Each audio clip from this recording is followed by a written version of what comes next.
السلام عليكم، أهلا وسهلا فيكم. اليوم جبت لكم طريقة جديدة للتشيز كيك بطريقة سهلة وطيبة كتير كتير، طعم رائع.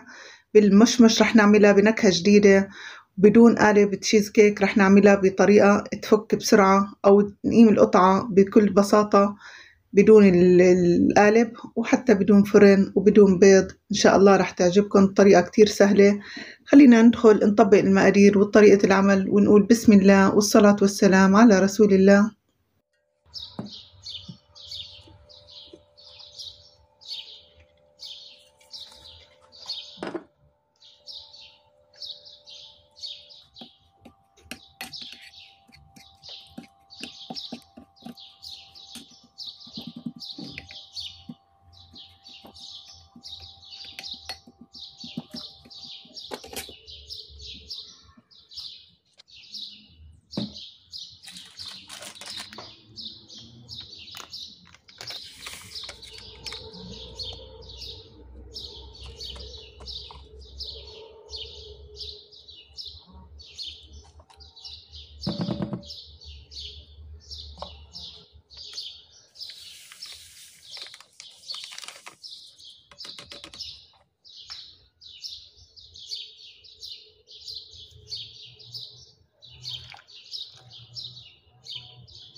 وهيك مثل ما شفتوا أعزائي وصلنا لنهاية الفيديو.